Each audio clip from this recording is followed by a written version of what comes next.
nuclear scare scam with Galen Winsor. Here to introduce Mr. Windsor is Pastor Ben Williams. Pastor Williams. I'm pleased to have as our guest Mr. Galen Winsor from Richland, Washington. I first heard of Galen from a tape that somebody gave to me some months ago, and I found his story to be absolutely fascinating. His story is unique, to say the least. Galen has been in 77 different cities in the last 2 years lecturing on the subject of nuclear energy.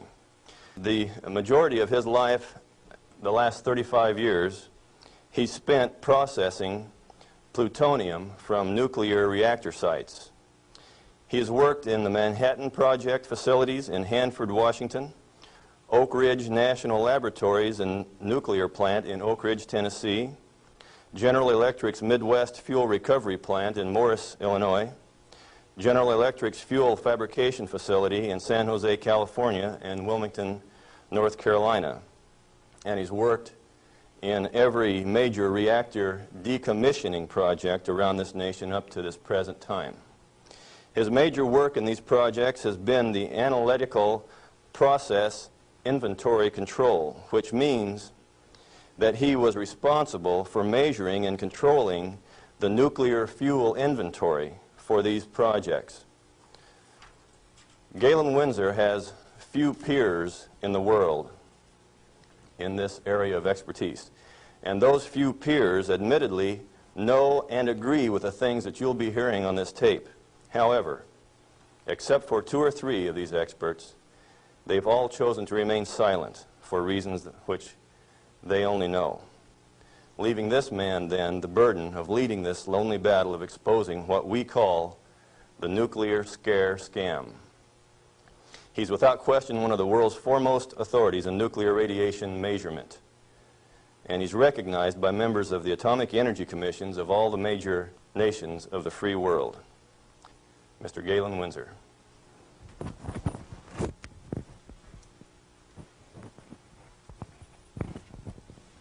God bless you. Thank you, Ben.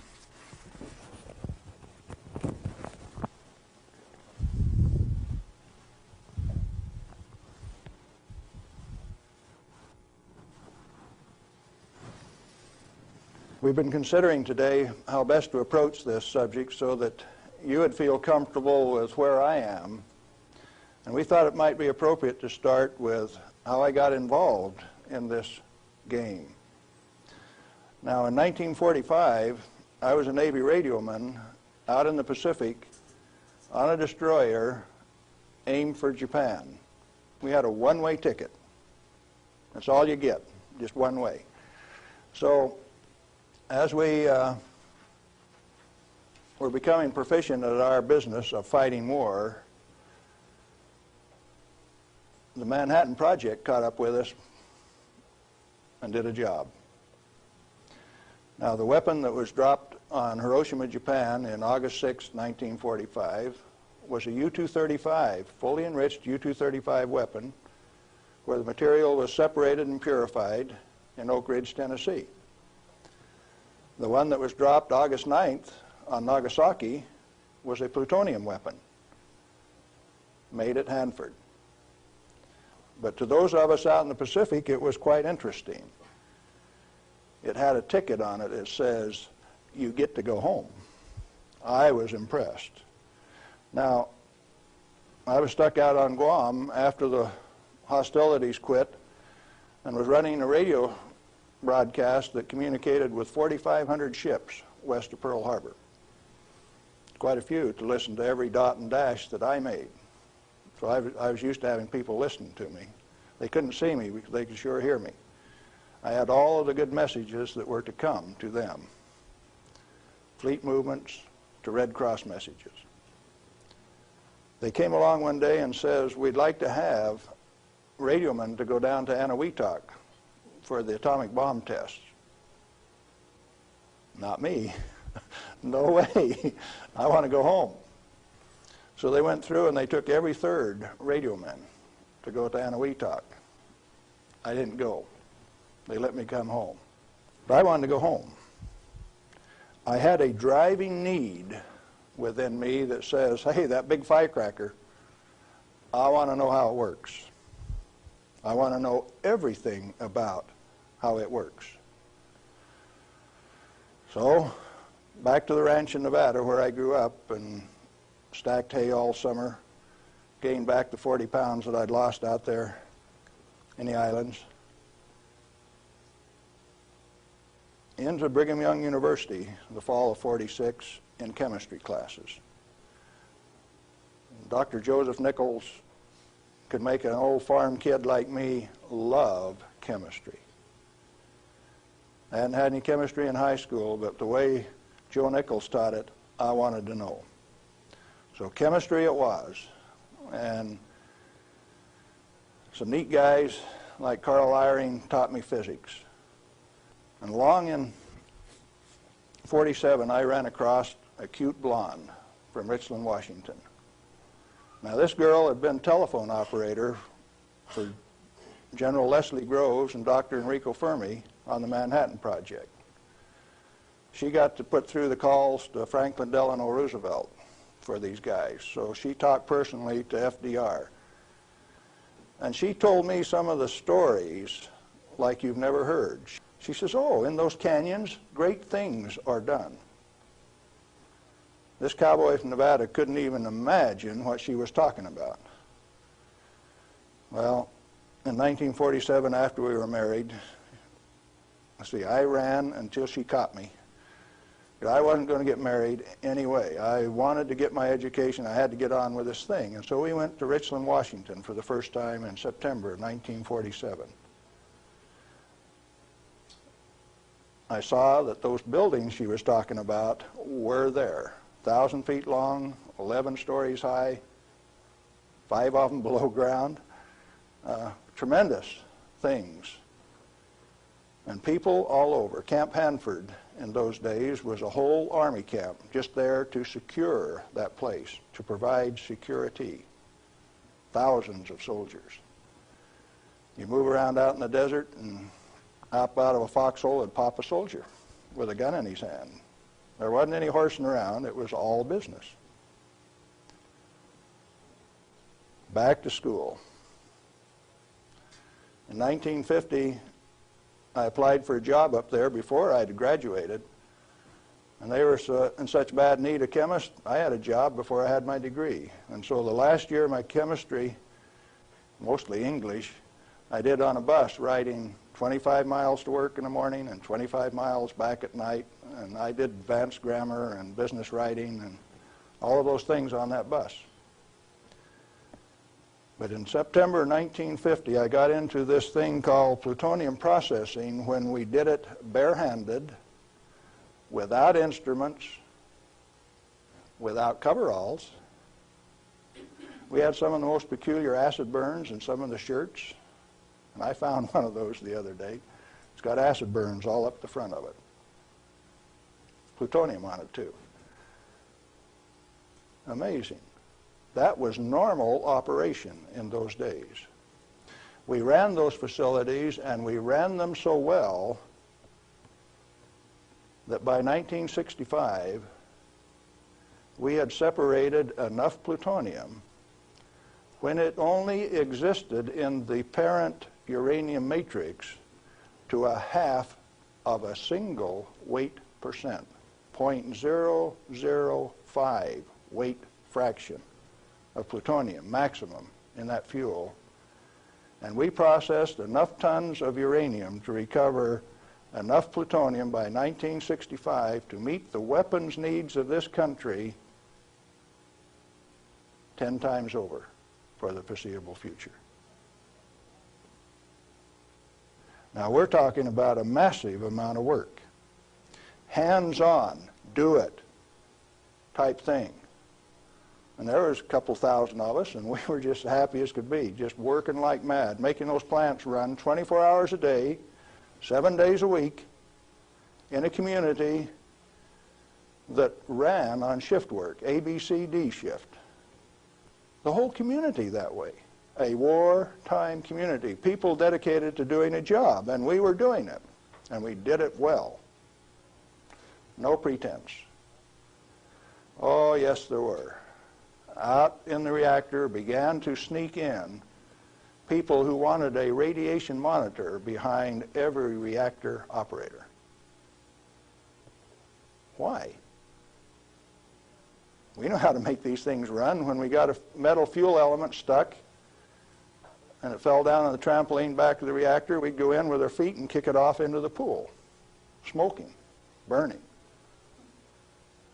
If you didn't have an instrument, you didn't know it was too hot, so you just went in and kicked it. Finally, along came a rule maker that says, thou shalt not do that. You'll get burned. Oh, I didn't get burned when I did it last week. But you exceeded the limit. Well, where did this limit come from? Turns out that in 1934, the International Commission on Radiation Protection fabricated a limit for X-rays. It was no longer permissible to be burned by them, erythema, reddening of the skin. You now had to keep a limit called 0.2 of an hour per day. How much is that? Well, you've got to have one of these Beckman instruments to read it, and you have to keep time of exposure. You know, there are 4 requirements on this thing: the size of the source, therefore the strength of the source, the distance from the source, the time of exposure, and the intervening shielding to keep from getting burned. Oh, fine. We've been doing this thing for years now, and we've never been burned. Why have we got these rules? And they says, yours is not to ask questions, yours is to do and die. Don't you ask questions. If you do, you might disappear. Those who broke the rules didn't appear the next day. Military rule? Oh, yes. Absolute. What was your appeal? And people you were working with one day, when they weren't there the next day, you didn't go inquire why. You were just grateful you still had your work to do, and you kept right on doing it. Now, this is in the United States of America.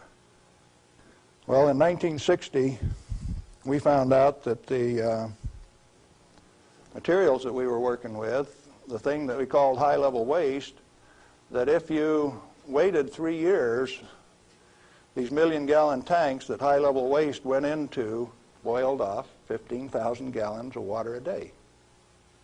Fairly hot? Oh, yes. This material, that if it ever broke a line, would seal itself off in the ground within a foot, make its own glass. It wasn't going to go anyplace. We did that a time or two, accidentally, of course. And so we started packaging this cesium-137 in casts in railroad cars like that and shipping it to Oak Ridge, Tennessee. And they'd take it out and make it into a barium titanate and press it into a pellet, and those things were so hot that they actually glowed in the dark from the infrared heat. Now, thermo-ionic conversions came along at this time, so you hooked these little heat sources up to thermionic converters and you took electricity out this side. No moving parts. These things went into the SNAP program. And these early SNAP power generators are what powered the underwater transmitters for our nuclear navy. We've got a regular road map under the sea. All you got to do is have an instrument that knows how to find it, and then you've got eyes on a submarine. You didn't know that, did you? The power from it came from this material that they now call waste. We processed that stuff and packaged it outside at Hanford. Well, we had rules that said 3 R per year is your allowable exposure, that amount of gamma energy that will expose a film pack. But that was for the people that didn't know. We weren't about to follow those rules. We just went ahead and did the job. They send around an investigation slip that says your dosimeter was overexposed 2 weeks ago. What did you do? And they had a cute little form on it that says accidentally exposed to light, and that was the one I always used to check. Because it's the same amount of light. You know, if you get gamma through the film pack, it's the same amount of light as you get when you click the lens on a camera. They wanted to limit us to that. And one day we looked up, and they had. They had limited us to that amount of exposure. Then the fun part of the game begins. You say, who limited us to that? Are they powerful? Yeah, they control the purse strings. They live by the golden rule. Them that's got the gold makes the rules. If you like your work, you keep the rules. If you don't keep the rules, you disappear. Sure enough, some of us disappeared. Some of my friends gone. Where'd they go? I don't know. Well, 2 years ago, I started traveling for American Opinion Speakers Bureau, and one of the documents that they had was Major Jordan's diary. A story of shipping the technology and the material that was developed at Hanford in 1944 directly to Russia on U.S. Air Force planes out through Great Falls, Montana, Fairbanks, Alaska, under the auspices of one Harry Hopkins, and with the at least tacit approval of Franklin Delano Roosevelt. Now what are you going to do? That thing that we had been doing and feeling so good about had been shared at no expense with Russia. You go back and you check the record and you find Russia did not develop their own nuclear atomic weapon until 1949, even when we supplied them the material and the knowledge. 4 years after we touched them off at Hiroshima and Nagasaki. We weren't happy with that. We were just happy doing our job. Well, in 1965, General Electric was ready to leave Hanford. I'd worked for General Electric for that 15 years, and they took me out to California, San Jose, and we had in mind to design and build this nuclear fuel reprocessing plant at Morris, Illinois. They told me they were going to build it at San Luis Obispo. That's how they got me away from Hanford. But that was just to get me away from Hanford. I got to design the sampling analytical system for this plant. The sample cell was the hydraulic heart of this place. I got to dictate where they put the columns, how high the columns were in relation to my sample cell. One man standing in front of a lead glass window could sample any liquid stream in that whole plant. It took crews of men at Hanford to do the same thing. I wasn't happy with that, so I built an efficient system. I got to design that. I got to build it. Conceptual design, detailed design, build it, operationally test it. And in 1973, they says, forget it, friends, you don't get to run it. We had 170 tons, metric tons of spent fuel stored in the basin. And the then President of the United States, do you remember who it was? Jerry Ford. Says, friends, no way, you don't get to run it. That's when I started to kick over the traces. Up to that point of time, I thoroughly enjoyed my work. I had no limitations, practical limitations. I had all the money to spend. I was in charge of the design effort. I built it the way that I wanted to because it was technically correct. All I had to do was check with engineers and make sure that it was right. And all of a sudden I was told, you must reduce your limits of exposure by a factor of 10. I says, I won't do it. First thing you know, you got the word that says, oh, yes, you will. I says, no way. Well, that's when the rebel, Galen Winsor, started to show up. And when I found out that by management conference I couldn't get to these guys, I figured out another way. Now, in this plant is a beautiful pool. It's got a place to store spent fuel bundles till it won't stop. 660,000 gallons of water, demineralized, just as clear and pretty as it can be. Heated to 100 degrees Fahrenheit when the outside temperatures are minus 20, wind chill factors down to a minus 60, and I found out that I could swim in that rascal. You turn off the lights at night and it had a light blue Cherenkov effect. And this kid from Nevada that never could pass up a warm swimming hole used to go swimming in that pool. There wasn't anybody that had the nerve to swim with me, but since I was manager of safety and analytical service at this plant, it was mine to use. Oh boy. I found out that I could do that. I showed some financial types one time that I could stir that pool with my bare hand and check out through the same radiation monitors they did without triggering it.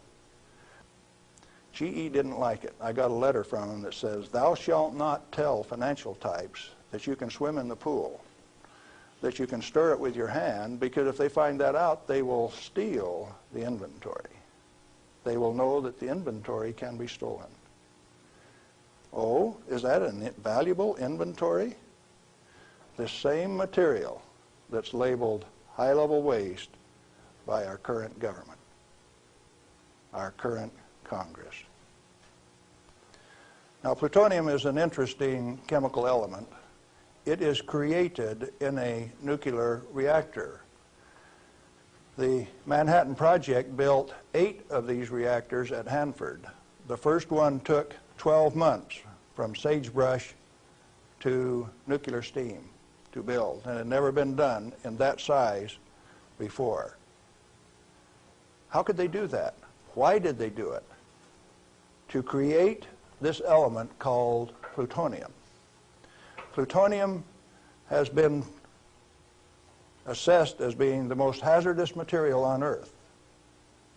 Now, from the standpoint that you can make an atomic weapon out of it, yes, it is quite hazardous, because a piece of it that big, 2.5 kilograms, that's only 5 pounds,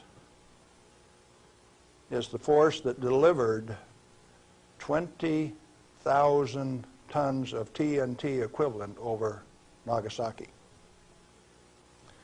Indeed, it is hazardous. The one over Hiroshima that had fully enriched U-235 in it was 5 times as big. So plutonium is more dangerous than U-235, is it not? By a factor of 5. It takes 5 times as much U-235 as it does plutonium. Therefore, it is the most hazardous thing. Enter the great pretenders. They said that 5 grams of plutonium, properly distributed over the face of the Earth, would kill everybody on Earth. Now, if you can only get one 20-kiloton weapon to go on 2,500 grams, how's 5 grams going to kill everybody on Earth? Early on, I had a fear that said, if there is this much fissile material, that can undergo a chain reaction, we called it in the beginning, then if you set a match to it, all the fissile material in the world is just going to keep right on going. Totally unfounded fear. It turns out that when you're in this business of recovering plutonium, like we recovered so much of it at Hanford, we found out that if you have it in a solution where it's less than 5% plutonium, it won't go critical any way that you kick it. And when you get it to 100% plutonium, you better be careful. Because if you put it in more than a 5-inch diameter cylinder, you're playing with fire. You can undergo what is known as an uncontrolled criticality, accidental criticality. The air turns blue. If the cylinder is sealed, it will explode from steam pressure. And that steam pressure builds up in a millisecond, which is about that long. No, you don't horse with it. And then you find out that those 8-foot thick shielding walls on those canyons were put there because they didn't know how much was a critical mass. They says, if we make a mistake, we don't want to die, so we will provide the shielding. And so this shielding thing started for no other reason than they didn't know what was a critical mass. Well, through the years, we got pretty good at telling what a critical mass was. And I have worked in a plant where I had half a critical mass in this hand, barehanded, dressed in street clothes, half in this hand, wearing a lab coat, and I'd put this half in a pocket on this side and this half in a pocket on this side and walk down the hall. If those two ever got together, there would be a blue flash. They never got together because I was in between them. And we do that every day. And each half had to meet definite dimension characteristics. And so we'd take them down and pass them one half at a time, and they'd measure it and say, yeah, that one will pass. And then we'd pass them the other half, and that one will pass too. But they were carefully put in separate bird cages so they couldn't get together accidentally. Well, those of us who worked with it enjoyed it. We knew what we were doing. We worked at it. When the President of the United States decided not to operate that fuel reprocessing plant, I started scrambling to find out what was going on. Many things had been done in the name of health and safety. Don't get burned. You got to have a safety record. You have to be safer than anybody else. We were already safer than anybody in the whole world. Well, you can't afford to get burned with this. You've got to enforce the limits. You've got to keep it. And I says, hey, that's not what the ball game is at all. I'll bet you the ball game is something else. And in 1982, when the Congress passed the Nuclear Waste Policy Act of 1982, a guy by the name of Mo Udall, I don't know whether you people in Arizona have ever heard of him or not, authored that bill. It's called the High-Level Waste Disposal Act of 1982. The material he called waste is the reusable uranium fuel that I had been working on for 32 years. Needless to say, Mo Udall and I do not agree on whether that material is waste or not. The name of the game then is, who owns the plutonium and how much is it worth? The government says, bury it 3,000 feet deep in basalt, and we'll hold a contest among the states to see who gets to bury it. Oh? Why do you want to bury it? Did you ask the owners? Who is the owner of the plutonium? May I submit that it's most likely the nuclear power ratepayer. He is paid for the mining, the fabrication of the parent uranium, power generation, and is being charged in advance for its burial. If you're paying for it, to whom does it belong? How much is it worth? In inflated dollars, a ton of reusable uranium fuel contains useful metal isotopes worth upwards of $10 million a ton. Mo Udall says it's high-level waste. The value of reusable uranium fuel scheduled for permanent disposal probably exceeds the national debt. Naturally occurring plutonium quantities, and you know plutonium does occur naturally. Plutonium-244 is found at the residual activities of the several, 8 at least, Oklo phenomenon reactors across the world. First one found at Gabon, Africa. Naturally occurring plutonium quantities have been enhanced by transmutation of uranium. That's the reason we built reactors in the first place. Our ability to detect and measure emissions from these elements is useful in inventory control. When fissile elements, fissile isotopes, are present at less than 5 weight percent, plutonium-239 equivalent, and the heavy metal oxide matrix is stored dry in air, it has no critical mass. Remember, we talked about shielding was because they didn't know what a critical mass was? If it is light water reactor fuel at less than 5% equivalent fissile content, you can handle it, you can do anything you want with it, you can stack it up, you can have a room full, you can have a handful. As long as you keep it dry, it will not sustain a chain reaction. What then is all this falderall about a little bit, 5 grams, will kill everybody in the world? They don't know what they're talking about. And when they say that, they're thumbing their nose at measurement experts like Galen Winsor. I am insulted when they say those things and get away with it, because it has no bearing on the truth.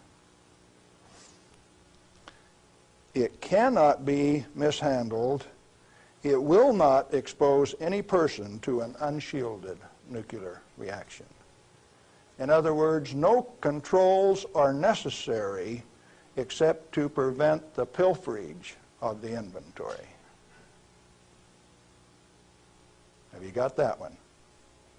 Let it register. Do you need governmental rules and regulations and instructions? No way.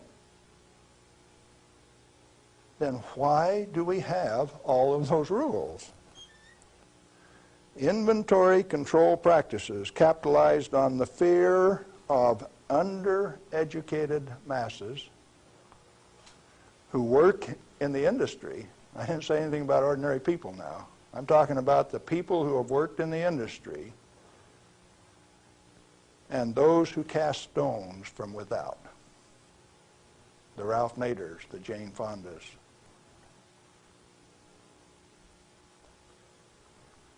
Now, it doesn't take you much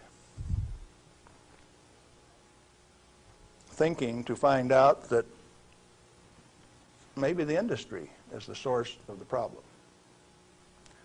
The industry is the one that made up the committees that made the rules that the Congress enforced.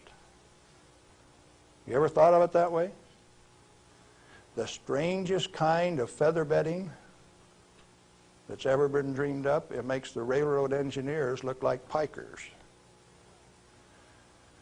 The only amounts of fissile process materials that are of health concern to the handlers are those that can accidentally cause an unshielded nuclear chain reaction, or that will cause erythema from the shortest wavelength, highest frequency, and therefore the most easily shielded ultraviolet light emissions of the electromagnetic spectrum.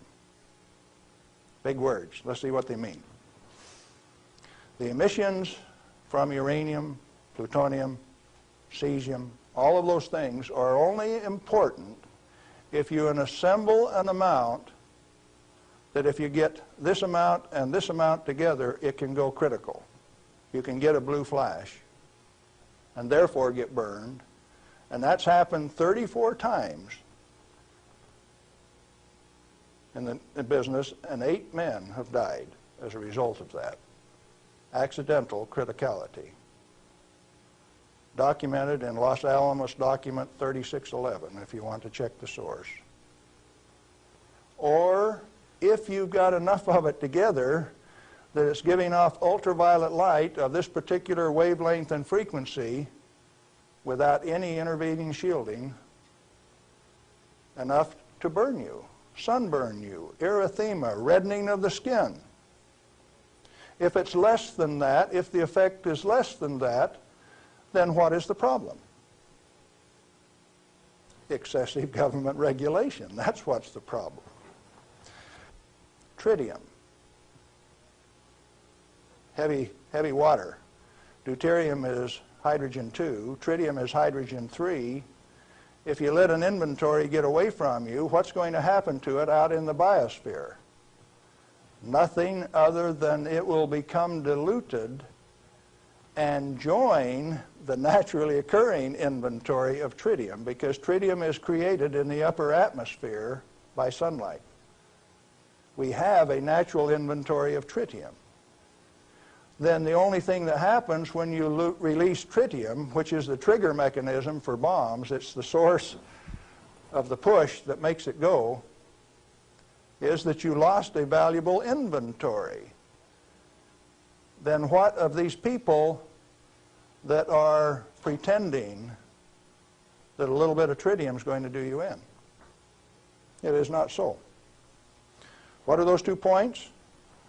Only if it is an economically recoverable concentration, or if it has a natural reconcentration mechanism.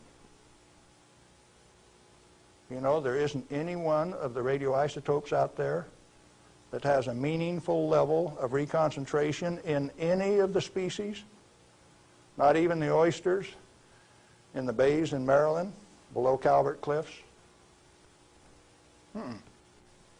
Why then are we still playing this game that any amount of this material is of hazard? Reusable uranium fuel, which has been isotopically enhanced in power-producing reactors, is a valuable national resource, not a high-level waste. The utility operators recognize the future worth of this commodity. Mo Udall, in that Nuclear Waste Policy Act of 1982, imposed a tribute of $1 per kilowatt hour, $1 per megawatt hour on all electricity produced in a nuclear plant, so that they can research and develop methods to throw it away.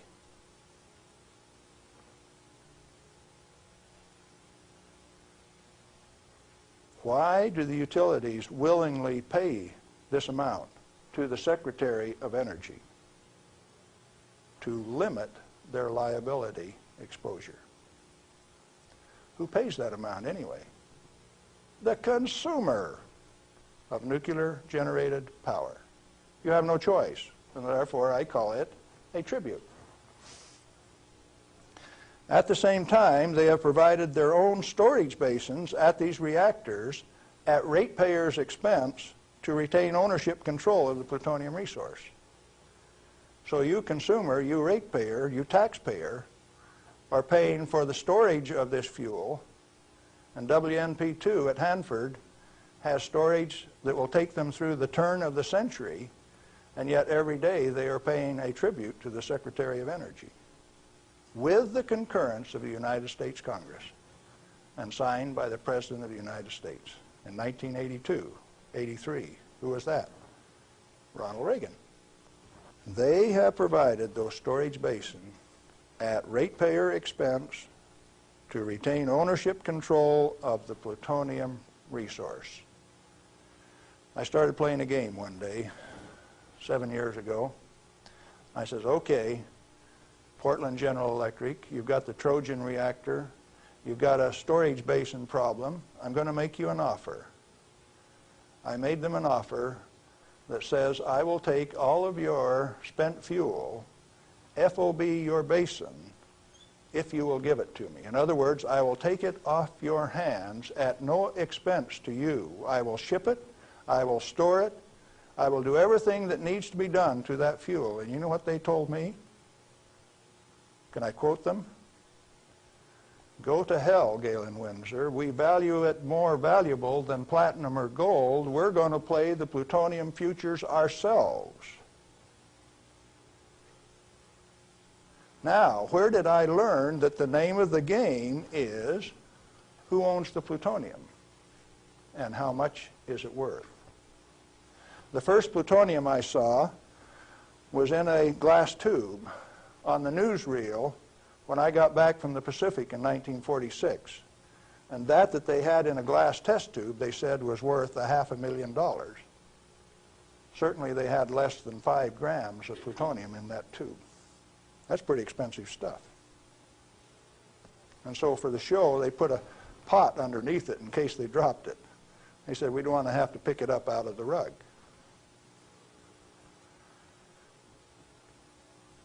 When it was decided for us not to operate this plant, plutonium was guaranteed on buyback by the federal government at $43 a gram. That's quite a price drop, don't you think? When that price guarantee went away in October of 1971, the price of plutonium became $10 a gram. It steadily went down to where its present worth on the market is a minus $2 a gram per year. That's what it costs you to hold on to a plutonium inventory on a material that has been declared worthless by the utility owners and rubber stamped by the Congress of the United States, and they're spending billions of dollars digging holes in ordinary rock so that they can throw it away, dispose of it. Okay, what are you going to do with it? Reusable uranium fuel may be properly stored in air-cooled, dry storage in a cost-effective manner. Nuchem in Germany offers this immediate and long-term option as a necessary and safe step prior to reprocessing. They're doing it in Europe. At least 4 regionally located facilities are available in the United States where this concept can be used right now. Barnwell Nuclear Fuel Plant in South Carolina, Midwest Fuel Recovery Plant in Morris, Illinois, this one, Nuclear Fuel Services in upstate New York, and Redox Processing Plant at Hanford, Washington.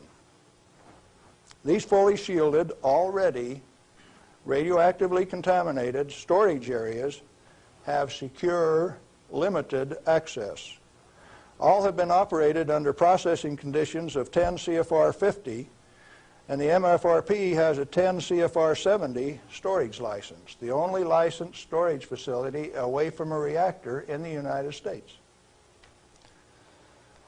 It singly, all by itself, is capable of storing all of the reusable uranium fuel that needs to be moved away from power reactors for the remainder of this century. We had that storage designed in 1975. Had the approval of the design. Why then are you spending money over here in New Mexico on the waste isolation project? Why are you spending money at Hanford at the basalt waste isolation project? Why are you spending money at Beatty, Nevada for storage when I can already store it in this building that's already built?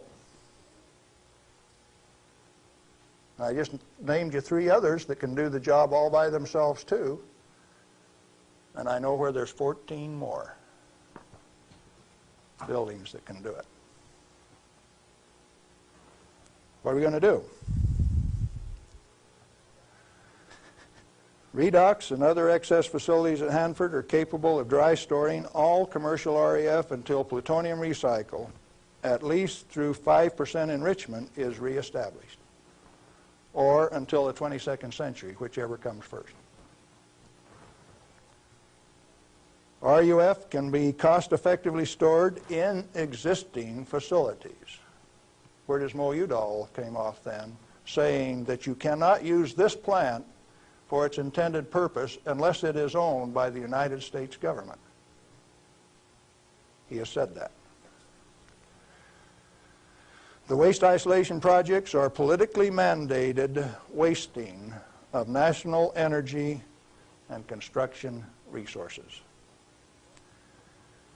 Plutonium proliferation by diversion of stored reusable uranium fuel is of minor importance compared to global availability of fully enriched uranium by laser isotopic separation. Let me explain that last thing that I said. Jimmy Carter said you can't ship plutonium to India, but in the same paragraph said you may ship them fully enriched uranium. Oh, Jimmy Carter, that peanut brain, what did he just say?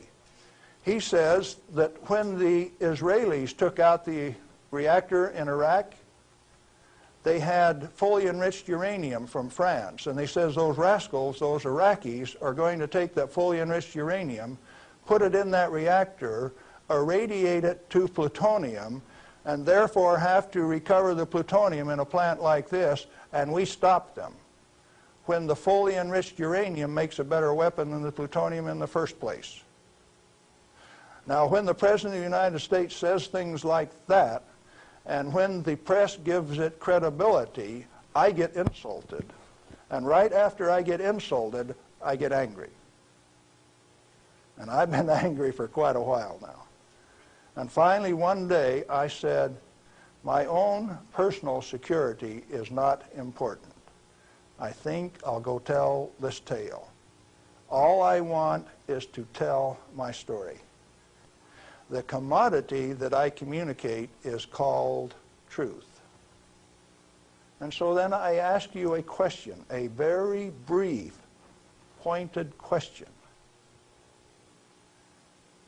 Who owns the plutonium, and how much is it worth?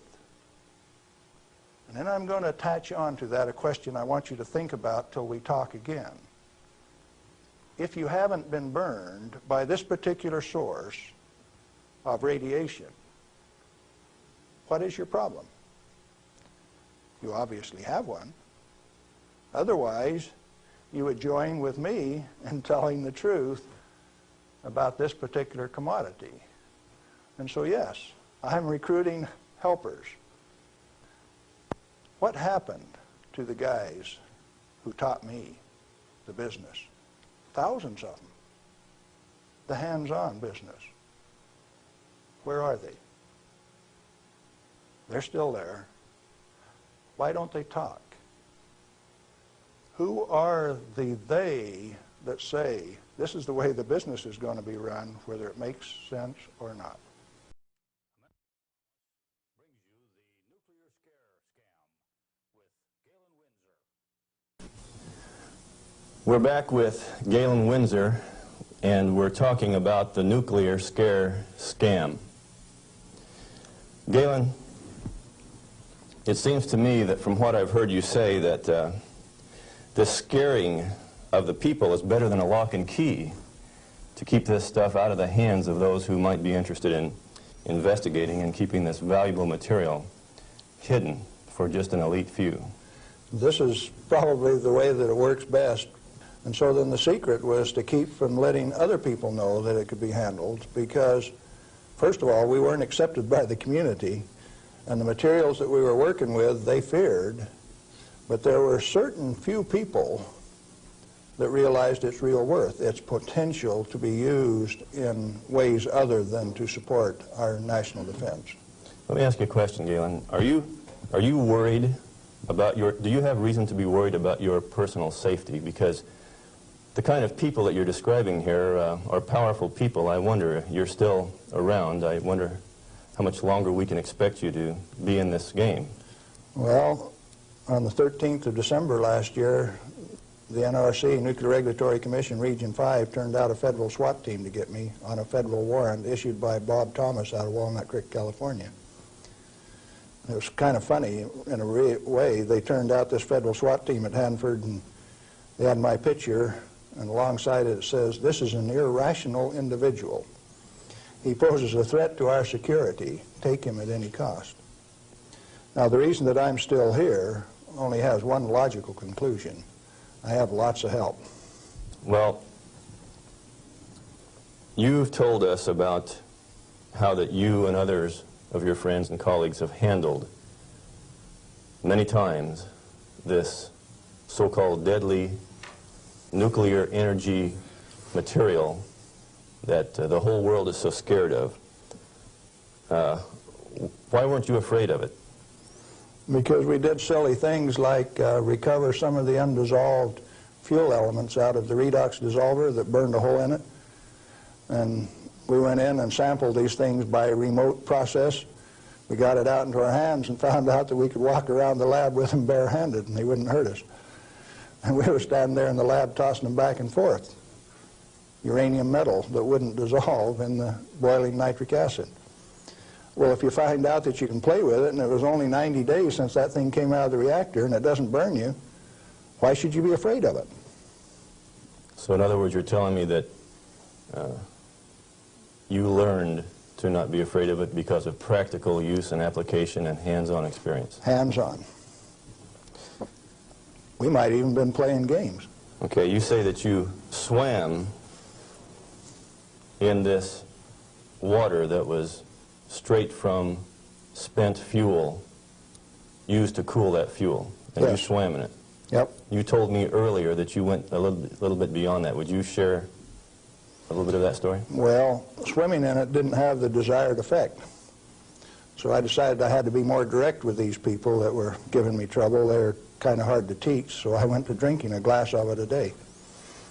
I had the bottle of it. Last time I went swimming, why I filled this 2-liter bottle with water and washed it off on the outside in the shower when I washed me off on the outside so that we didn't tattletale. You know, radioactive material is just a trace or a tattletale.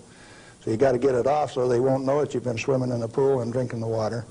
So I took this bottle in and set it on my desk. And who would suspect that the manager of safety and analytical service had a bottle of spent fuel pool water sitting on his desk, and he drank a glass of it every day. And this was unheard of. Nobody ever did that crazy stunt before. How has that affected you, Galen? Well, as near as I can tell, it made me about 6'4" in my cowboy boots, 210 pounds, and really quite a nice fellow. All right. What then happened as a result of your doing this strange experiment on your desk with this water? What was the result? Can corporations have a heart attack? I think General Electric had one, because after they ran me through a whole body gamma scan in December of 1974, by the time I got out, because I had a plutonium lung burden and it took 45 minutes to an hour to count that, everybody on site knew that the manager of safety had been swimming and drinking in the swimming pool, the spent fuel storage pool. Had cesium-137 at a ferociously high level. It even exceeded the NRC's limit. And I'd been drinking it. They knew the fat was in the fire. Now, where do we go from here? Well, first of all, I got a poison pen letter from the people in San Jose. And he says, "Thou shalt not do those things. They'll find out that the inventory can be stolen." Well, that didn't sit very well with this cowboy, because nobody tells me what to do, particularly when what I do is right and hasn't harmed me. Who are they to tell me what I want to do? It just didn't sit very well. I was going to do something about that. What was your motive in this? Correct information. As an expert in the measuring system, why, it was very obvious that I knew the parameters of inventory control, the disintegration rate of each of these isotopes, how to measure them. That's how we regulated our inventory. And to have these rascals come along and start playing games with the information that I was very expert in, that I had designed the analytical system for this plant around, disturbed me a little bit. No, it made me fighting mad, and I got angry. And I have to admit, in retrospect, that for the next 5, 6 years, I was more than angry. I was hard to live with. Just ask my wife. Well, in your estimation, then, how dangerous is a nuclear reactor plant? A nuclear reactor plant is just a way to boil water that's the cleanest, neatest, most economical way to boil water that you've ever seen. And so, in my estimation, nuclear reactors ought to be insured under the same insurance policy as any other steam boiler plant, power generating plant. And to have special consideration under the Price-Anderson Act means that the insurance industry has already paid off the Congress so that they can have a ripoff, charging ever in higher and higher insurance premiums, total coverage much, much greater for a non-existent risk. What a racket.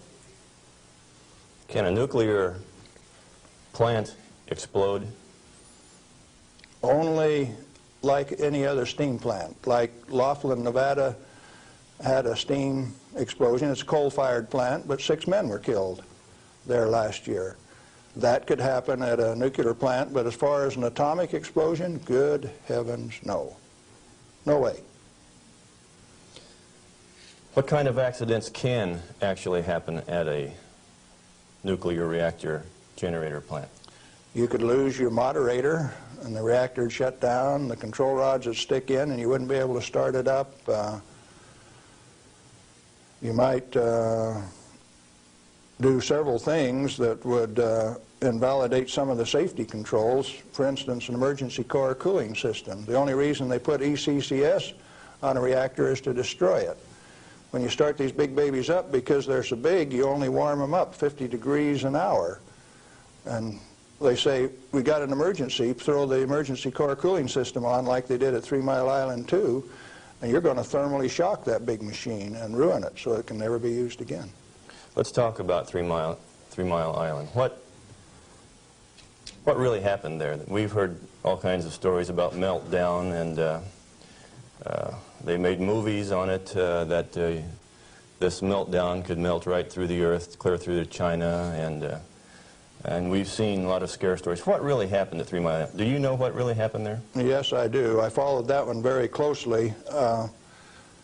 In fact, I know the guys personally who wrote the script for China Syndrome and also wrote the script for the 3 Mile Island fiasco. Dale Breidenbaugh, Dick Hubbard, and Greg Miner, who used to work with me at General Electric, are the MBH associates that wrote that China Syndrome script. And not only that, remember that was the time China Syndrome came out, Jane Fonda starring. 14 months ahead of the TMI-2 accident, it was predicted in writing in New York State that that accident would happen 1 year from the date that that 3 Mile Island 2 reactor started up. It started up in March 1978, and it went down March 28, 1979, right on the day, 1 year anniversary. In other words, with 14 months advance notice, the industry still went along with the sham. Nothing happened there except that the owner, the operator, and the regulators conspired to turn it off. What melted? The top of the fuel rods, the third time that the core got uncovered, due to internal pressure, blew the top off some of those rods. They've got Inconel springs in them to keep the pellets, fuel pellets, from vibrating when it's running. Those things are under compression, and when they reduced the outside pressure and the fuel rods were still hot, it blew the top off some of those fuel rods. The fuel rods in TMI-2 are internally pressurized to about 1200 psi with helium gas so that they don't reverse dent when they're hot and running for 5 years. And when they drop the outside pressure, why, that internal pressure with those hot rods blew the side out of some of those rods at the top. But melting, the fuel is already an oxide ceramic. It is a pellet. It's been pressed into a ceramic. When you pick it up and feel it, it feels like metal. It's pressed so very, very tight, hard.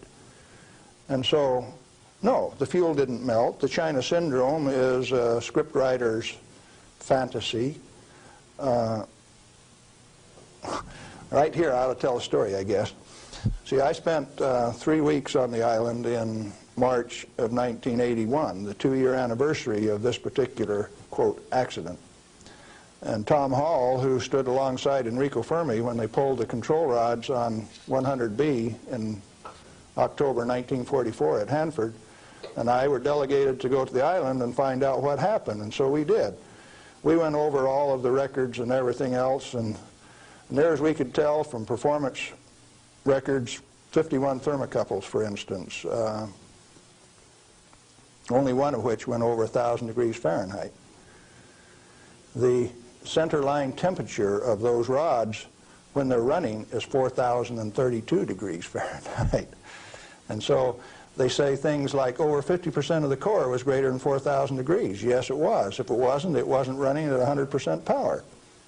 So they take that kind of information and bugger it all up so that you don't understand what's going on. They give you a little bit of it. Well, the worst joke that people could dream up, and they says, do you know what the NRC's worst nightmare is? No, I don't know what that is. Galen Winsor and Tom Hall in the TMI-2 control room for an hour by themselves. You know why people that know laugh? These crazy guys from Hanford would have started that baby up and showed that it would run. We'd have started it up, and they were afraid of us. So there was no accident at 3 Mile Island? No, they did it on purpose. Shut it down. Very interesting. Can nuclear radiation cause mutation in people and animals? If a cell gets too much radiation, it dies. And so if it is a sperm or an ovocyte, why, they die. They don't reproduce, and there are no mutations. I think the good Lord built that safety factor in. So you're saying that mutation in future generations is an unfounded fear? Yes, and the studies of the people at Hiroshima and Nagasaki have borne that out. Those people do not have that. Now, they showed the immediate effects of too much radiation. The women who were pregnant showed, the embryo showed the effects of very similar to rubella, measles. Some deformity, certainly, from that radiation insult. But that's not the kind of mutation that's going to go on to the next generation. Galen, what and where are these burial sites, and what's in them for this so-called nuclear waste? I've been hearing stories about stainless steel containers buried in concrete under the ocean, boiling for over 2,000 years. That sounds like a real story. Let me start out by saying there are no nuclear waste, only materials created in a reactor to be recovered and used beneficially. Now, high-level waste is radioactive and self-heating. And so fuel, reusable uranium fuel, fits that definition. But if you disregard its intrinsic worth, why then, yeah, it would fit the definition of high-level waste. But let's say there isn't any high-level waste, only material to be recovered and used beneficially. Then what's the low-level waste fiasco? That's an excuse for a federally mandated, non-inspectable disposal system so that organized crime can get rid of any evidence that they want, and it can never be dug up again. They're afraid to look in there. Not afraid. They don't want you to. They've got rules on the transport so that if you have an accident with a low-level radioactive waste shipment, why, you call out all of the state police and you make sure that nobody looks at it, that nobody gets exposed, that there's no spreading of the contaminated material. And it's also that you don't find out whose body's in that drum. The situation got so bad that the smell of human flesh was so great that they made it so that you could ship animal biological waste in refrigerated vans so that it wouldn't stink up before you got it buried. What is then in these low-level or high-level or whatever containers under the ocean? Nothing. But if you see, they were one time dropping barrels of radioactive waste off barges in the ocean. Do you know what was in them? Not high-level self-heating radioactive waste. Probably had a few bodies and a few guns and a few knives and a few evidences in them too. If you drop them in the ocean, they are truly disposed of. So you know there's an international trade in that right now? You can't do it in the United States, so they transship it across the ocean to South Africa, and they can bury it offshore. So what is in those drums? Well, that's what you're telling me then, that I needn't worry about boiling drums under the ocean for 2,000 years. No, no way. Thank you. I'm glad to know that. Well, one more question, Galen. What do you feel like a good portion of these men in Congress know this already? I know they do.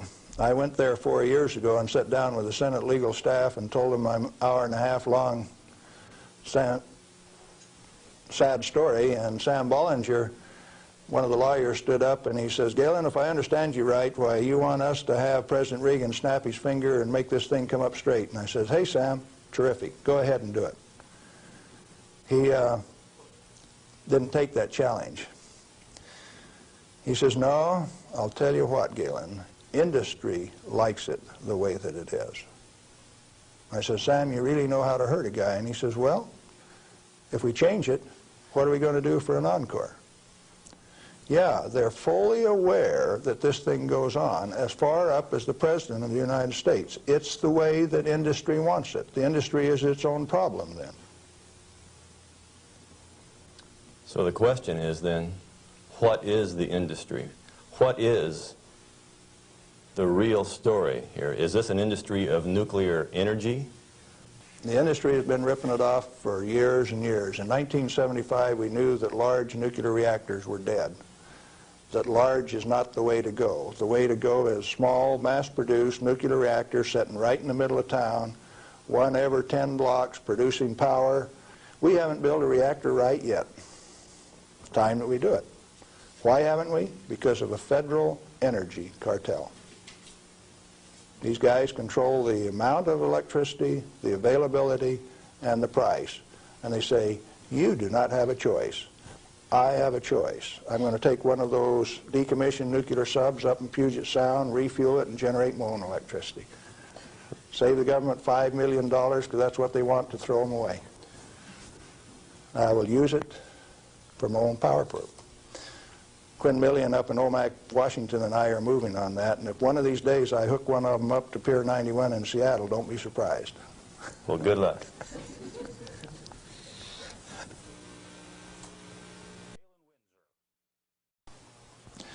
I'm Galen Winsor, and I thought I'd share a few hands-on practical things that have to do with this nuclear scare scam.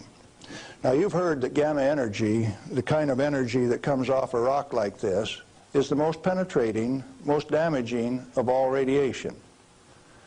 And not only that, here is uranium, the parent of radon, and they say if you can detect radon in a home, then it's bad. If you exceed the EPA's limit, it's reason to run you out of your home. Spend $13,000 like they did with Stanley Watrous' house in Pennsylvania the other day to get rid of the radon, to ventilate it out through. Ridiculous. Let's take them one at a time. This is a rock that I picked up in Natarita, Colorado. 16 weight % uranium. High-grade uranium. Hot. I read a thing the other day that says they had high-grade uranium, and lo and behold, it's too hot to transport, so they had to bury it on site. Oh, wonderful. Let's talk a little bit about radiation. If we can, yeah, are we picking up? If you put the probe right there, the meter goes off scale, and you can hear it, all right? Hot. Radiation, gamma radiation, is the most penetrating of all radiation. Oh, is it? All it's got between the rock and the probe is my hand. Doesn't count so pretty much, does it? What if I put the rock behind me?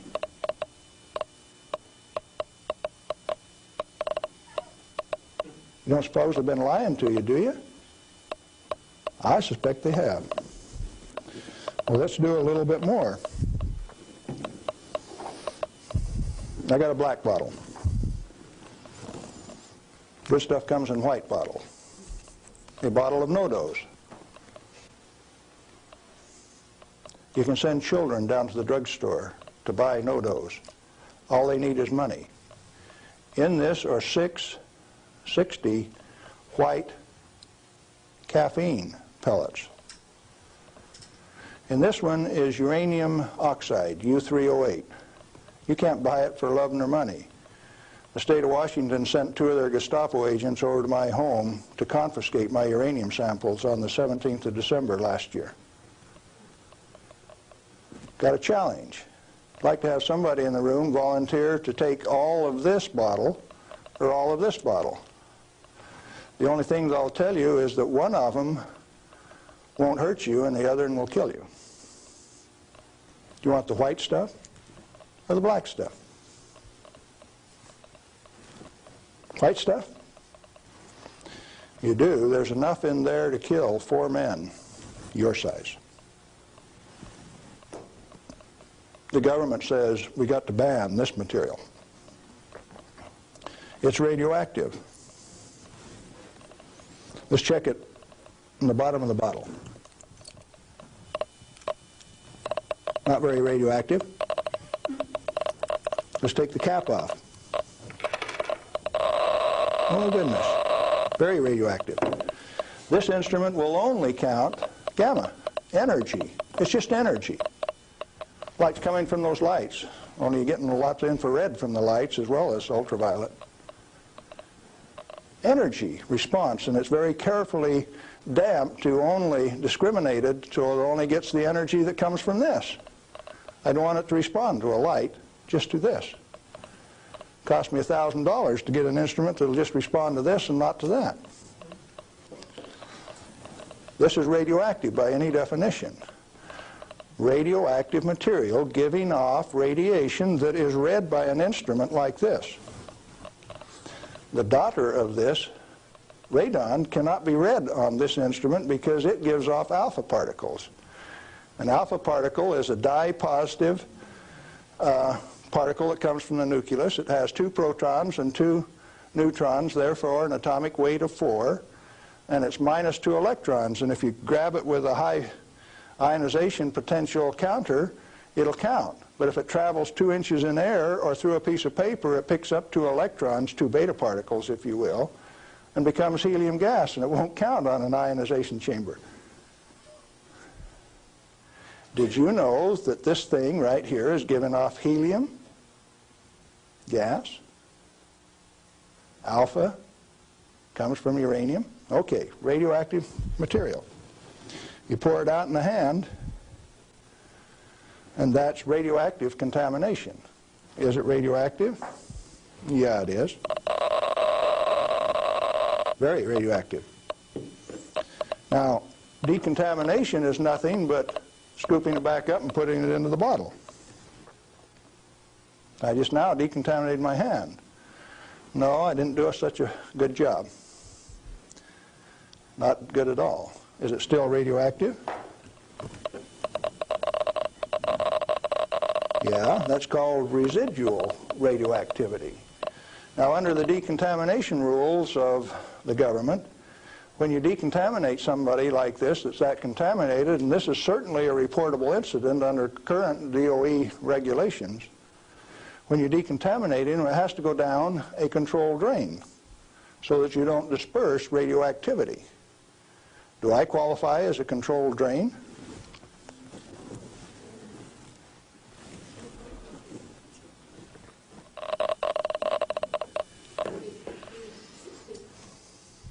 That material that I just ate is not soluble in body fluids. Like it's been this. It was fired originally at 940 degrees C, where it becomes U3O8. Known in the industry as HCl insoluble. In other words, it will not dissolve in concentrated hydrochloric acid, hot. Your stomach has 10th normal hydrochloric acid in it, so it won't even dissolve. The stuff is so fine that it has no texture to it. Doesn't even feel rough. So it's tasteless, odorless, has no texture. How's it supposed to hurt me? Because I've been eating this on lecture tour for 2 years, the state of Washington felt it necessary to confiscate my uranium samples so that I would be safe. Dr. Fulton from the Hanford Environmental Health Foundation called up and he says, "Hey, I heard one of your guys OD'd on uranium today, Galen." And we talked for a little while and he says, "Oh, that was you." And I says, "Listen, I can eat all that stuff I want. He says, it'll ruin your kidneys. How are your kidneys? They're fine. Well, you should have been chelated within 4 hours. And I mean, you guys are going to follow me around the country and give me chelating agents every 4 hours after I eat it on lecture tour? He says, we'll give you any medical assistance that you need, Galen. We don't want anything to happen to you. I said, did that include turning out the federal SWAT team 4 days ago to get me? Where are these guys coming from? Well, here's a piece of metal. Density of 19.0. If you know your chemistry and physics, you know that there are only two metals that have that density: plutonium and uranium. Radioactive, pyrophoric, density of 19. Outside of a laboratory, most of you can't tell me whether this is uranium, plutonium, or a mixture of the two. Now, I said that it's heavy, and it is. Let's see if it's radioactive. Yeah, it is. Pyrophoric, what does that mean? Pyro, fire. Black on the end. The spark that just came off there is pyro, fire, burn. If it's plutonium, I just contaminated this area of Arizona in excess of the EPA's limit for 1 square mile of surface.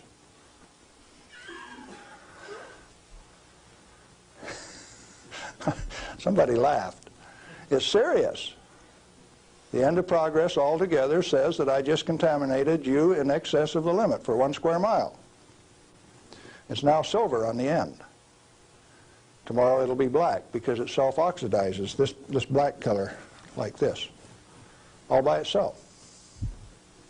Plutonium does that and uranium does that. Is it hazardous? Yeah, it is, because they take depleted uranium metal and make it into 50 caliber bullets, fire them from shoulder-held weapons. In 1976, they obsoleted tank warfare with these things because it only takes one dog face with one weapon to knock out a 65-ton tank. It'll go through 3 inches of armor plate, and when it comes out the other side, it's that white hot spark that we just made. And the 5 men in that tank are dead because it'll burn all of the oxygen out of the air and burn their flesh. 1976, they obsoleted tank warfare, and you never even knew that. They make 10,000 of those bullets every day in the United States. We got enough in arsenal to sink all of Russia's tanks, and our boys in the Defense Department don't even talk about it. Yeah, it's hazardous to your health. Reminds me, lead is hazardous to your health too, isn't it? Particularly if it's in a 45 slug like this and it hits you right here going about 2,600 feet per second. It's not the material, it's the impact from the velocity. Let's be very specific in the words that we use. This particular chunk of lead came out of a human body. My son, who's a deputy sheriff, thought maybe I could use it on tour. That's called dying of lead poisoning. Anything less is a figment of the imagination because it's not soluble in body fluid either.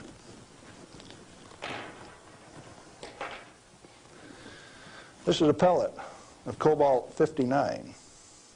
If you put it in a reactor into a neutron field, you can convert cobalt-59 to cobalt-60, which gives off a gamma. It becomes the source that doctors use to irradiate patients to 7,000 Roentgen for one patient. The total dose absorbed by radiation workers at 3 Mile Island in the last 6 years is something like 1,500 Roentgen. 5 times more given to a single individual in a doctor's facility. Now, do you know why I say that the federal regulations are absurd? And if you live by those federal regulations, maybe you're being absurd too? Now, a pellet of cobalt-60 this size got shipped by mistake to Mexico, got diluted into 5,000 tons of iron. Some of the reinforcing rod came up to Los Alamos, New Mexico, and they says, hey, that stuff's radioactive. Understand that this single pellet diluted roughly a factor of 1 billion was what they were reading on a detector like this at Los Alamos.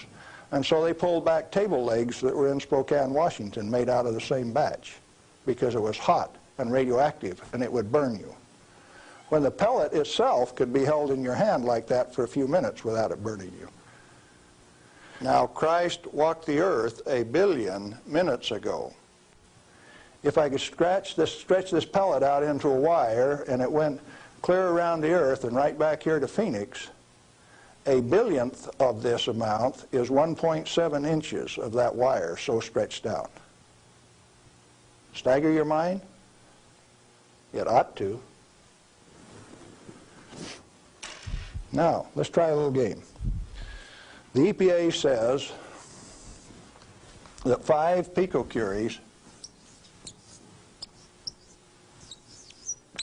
per liter of air is the limit for 222 radon.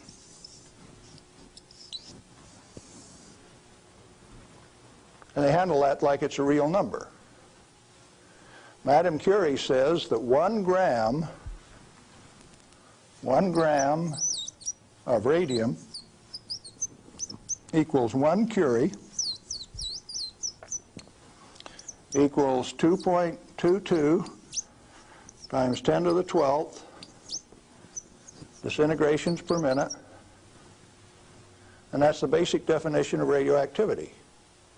How many disintegrations is this? Should we find out?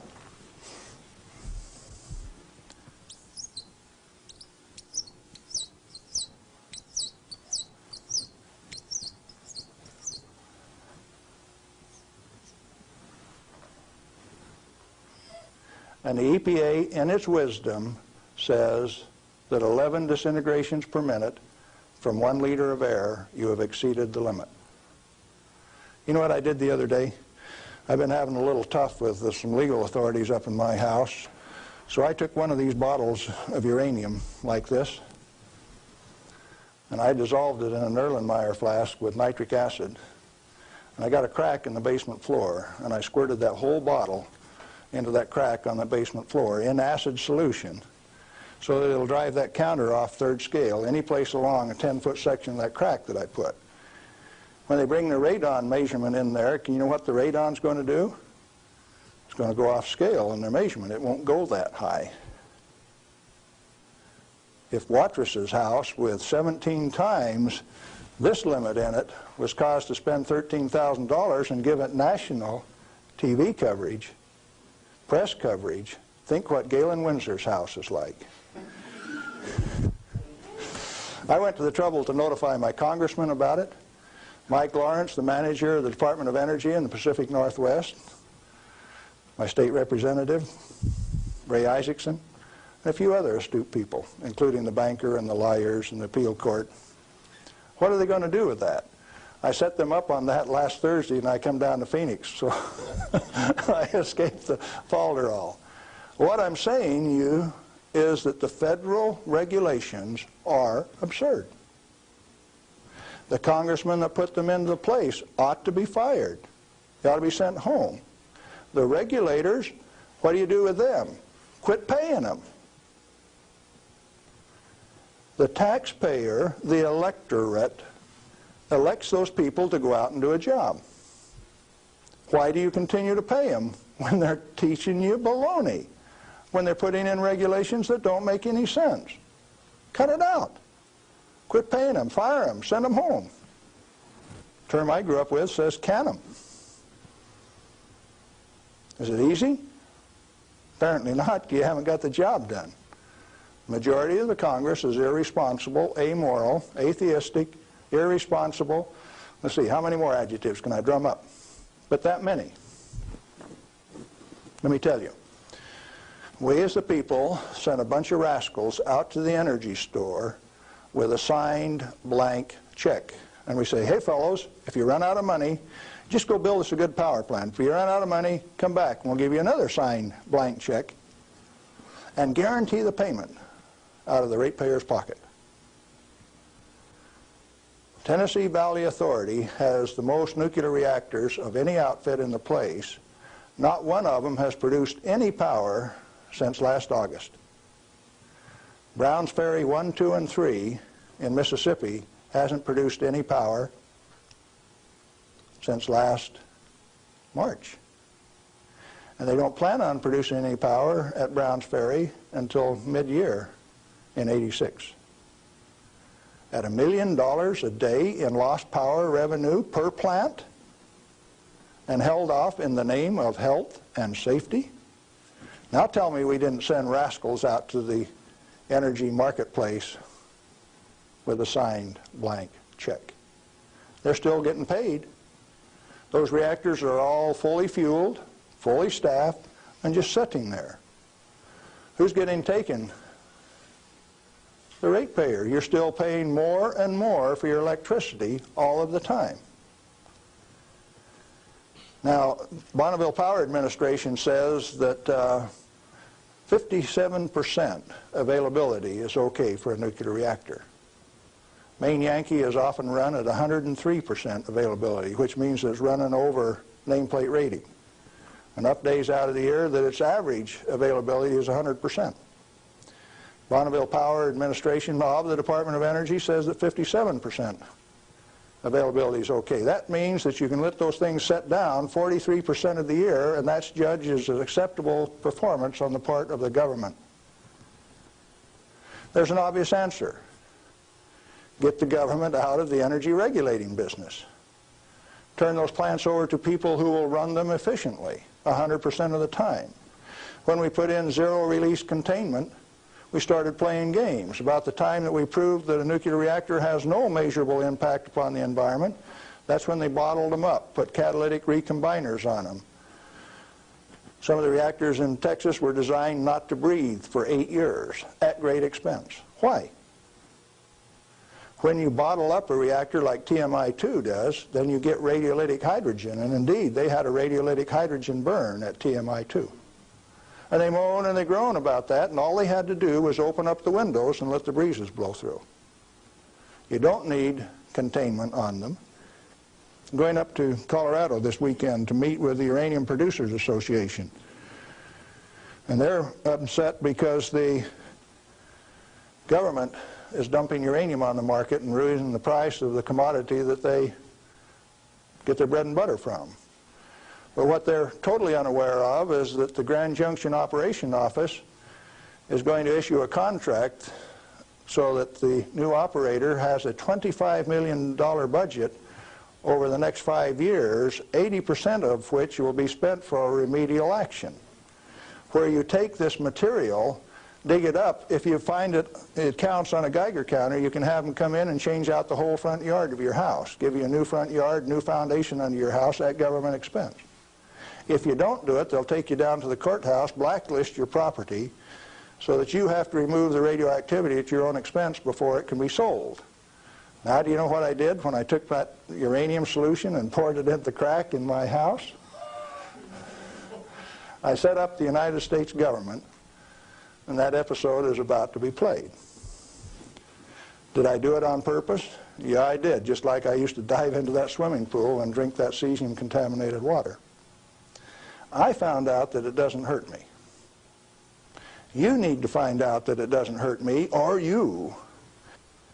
In fact, the only reason for the existence of these big transcontinent distribution lines would be if they could compete with a small mass-produced reactor sitting in your backyard. Why don't they want you to? Because they are the federal energy cartel. They like to set the price, the total availability, and whether you can hook onto it, and if you don't pay your bill, cut you off. That's called power, domain, and control. And they like that. They do not want you to be energy independent. If you had one of these sitting in every 10-block area in Phoenix, you could tell the rest of the world to go get lost. Oh, there's another use for that heat. You could heat your homes in the wintertime, or you could cool them in the summertime with it.